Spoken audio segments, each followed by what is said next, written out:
Hello and welcome to Ani's Short Stories. I hope you enjoy this story. I'm going to try and upload a new story each day. The Phantom Ship. A thick fog blanketed the Isle of Wight, curling around its jagged cliffs and winding through the quiet, seaside villages.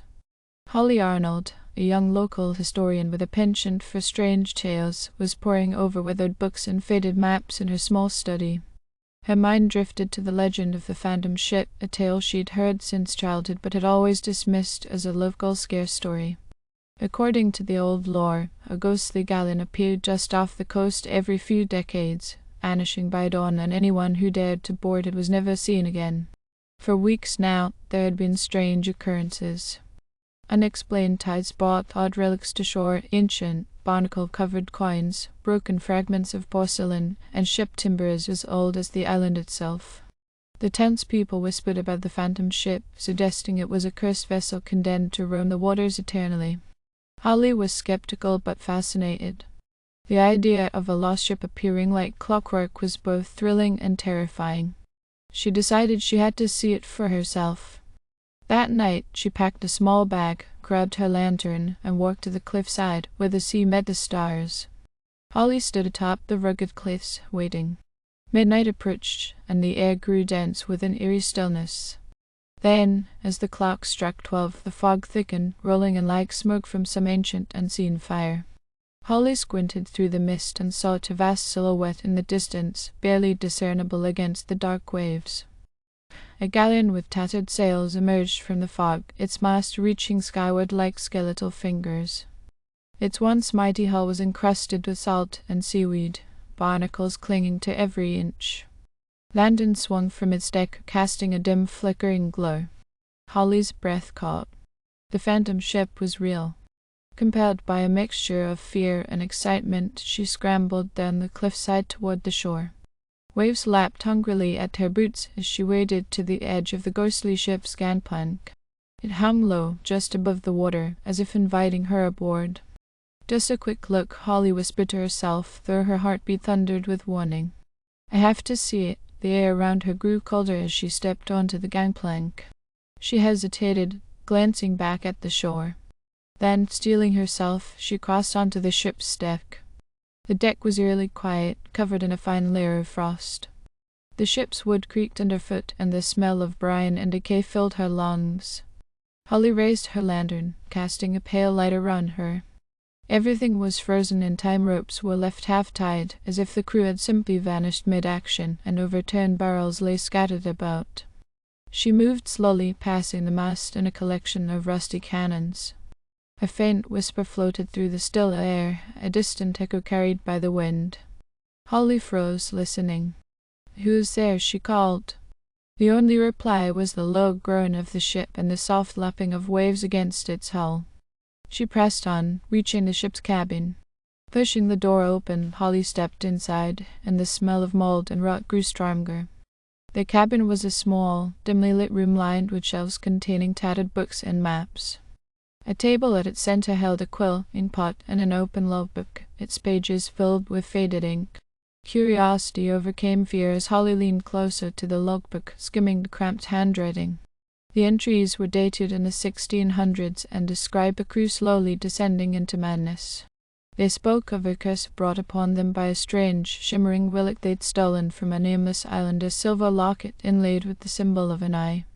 Those who touched it, the captain had written, became haunted by shadows that appeared only at night, voices that spoke only to them, and the feeling of being eternally watched. A chill ran down Holly's spine as she read the last entry. The locket has claimed us. We sail with no destination, no hope of escape. The Phantom Ship, it will be our tomb. Just as she closed the logbook, she heard footsteps echoing outside the cabin. Holly froze, her pulse quickening. She blew out her lantern and peeked through the doorway. Figures moved on the deck, translucent and grey, their eyes empty voids. She could make out their faded uniforms, the tricorn hats and ragged coats typical of sailors long gone. One of them, a tall, gaunt figure with hollow eyes, stared straight at her. Holly's breath hitched, and she backed into the cabin, closing the door quietly. She could hear the faint murmurs of the crew outside, and a cold sweat slicked her brow. There was nowhere to hide. Suddenly, the door burst open, and the tall, ghostly sailor stood in the doorway, his eyes fixed on Holly.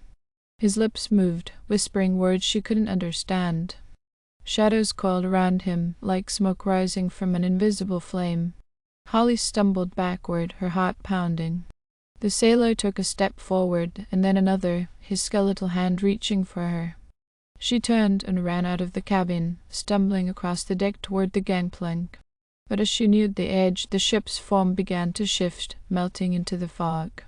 Holly's surroundings grew distorted, as if the very air had turned to liquid.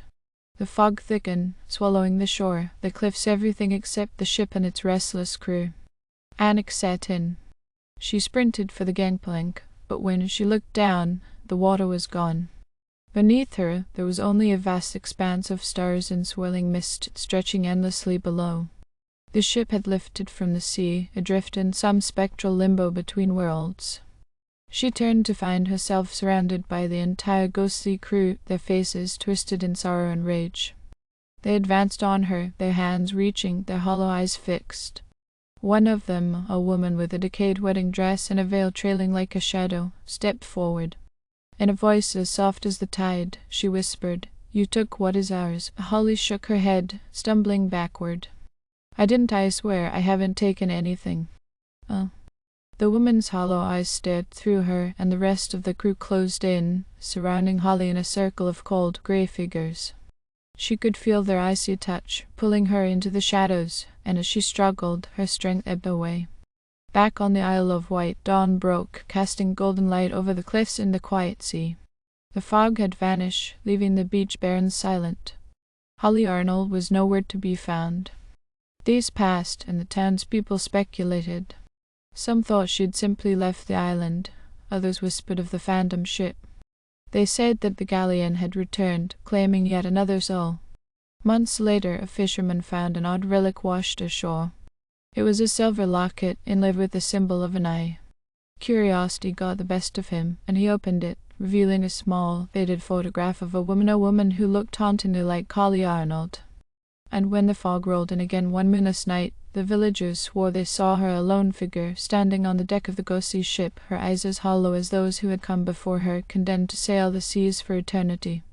The phantom ship drifted silently across the horizon, appearing only on mist-laden nights when the air grew thick and the island's inhabitants huddled indoors. Rumors spread quickly. Holly Arnold was now a part of the crew, a new face among the damned, forever bound to the spectral ship. But the tale didn't end there. People spoke of strange occurrences, odd relics washed ashore, ghostly whispers carried on the wind, and flickering lights at the cliffs where Holly had last been seen. Occasionally, a child or a lone wanderer would claim they saw her silhouette near the shore, her eyes dark and hollow, staring at them from afar. A year to the day after Holly vanished, the phantom ship returned to the coast. This time, the islanders dared not approach it. But a lone figure, cloaked in a heavy coat, strode toward the shore under the cover of night. It was Holly's father, a grizzled sailor who had lived through storms and tragedy alike. He refused to believe his daughter was gone forever. Every night since her disappearance, he'd walk the cliffs, lantern in hand, hoping to catch a glimpse of her.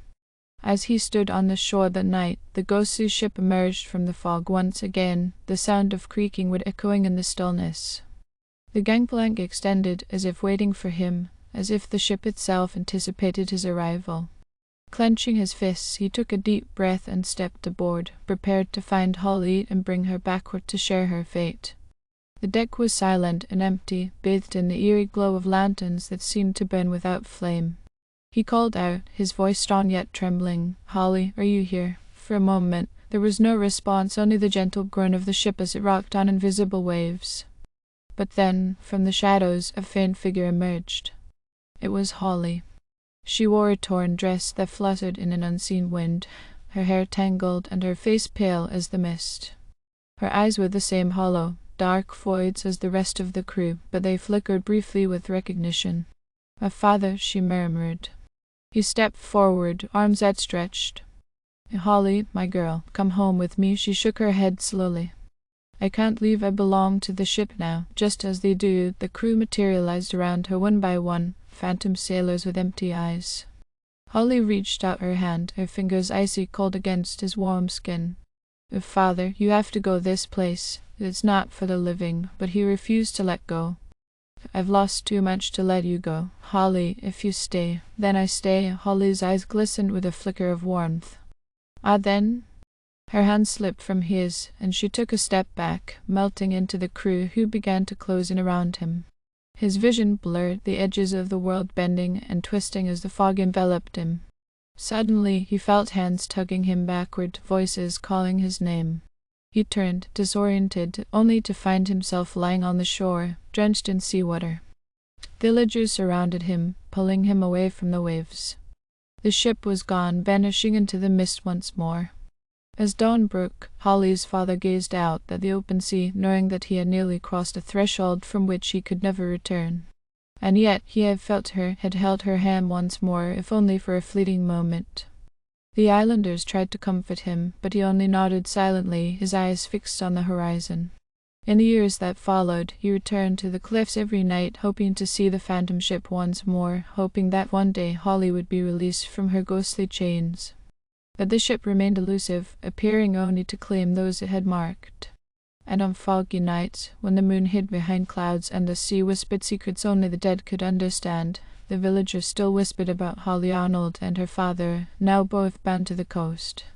Some said they could see two figures standing together at the cliff's edge, one waiting, the other watching. To this day, none dare board the phantom ship, for they know that once claimed, its passengers are bound to sail forever, part of an eternal, cursed crew, sailing across the mist-laden waters of the Isle of Wight, waiting for the next soul brave or foolish enough to join them. Thank you for listening. I hope you enjoyed this story. Please don't forget to like, and even better, like and subscribe. Thank you very much, and I hope you have had a great day.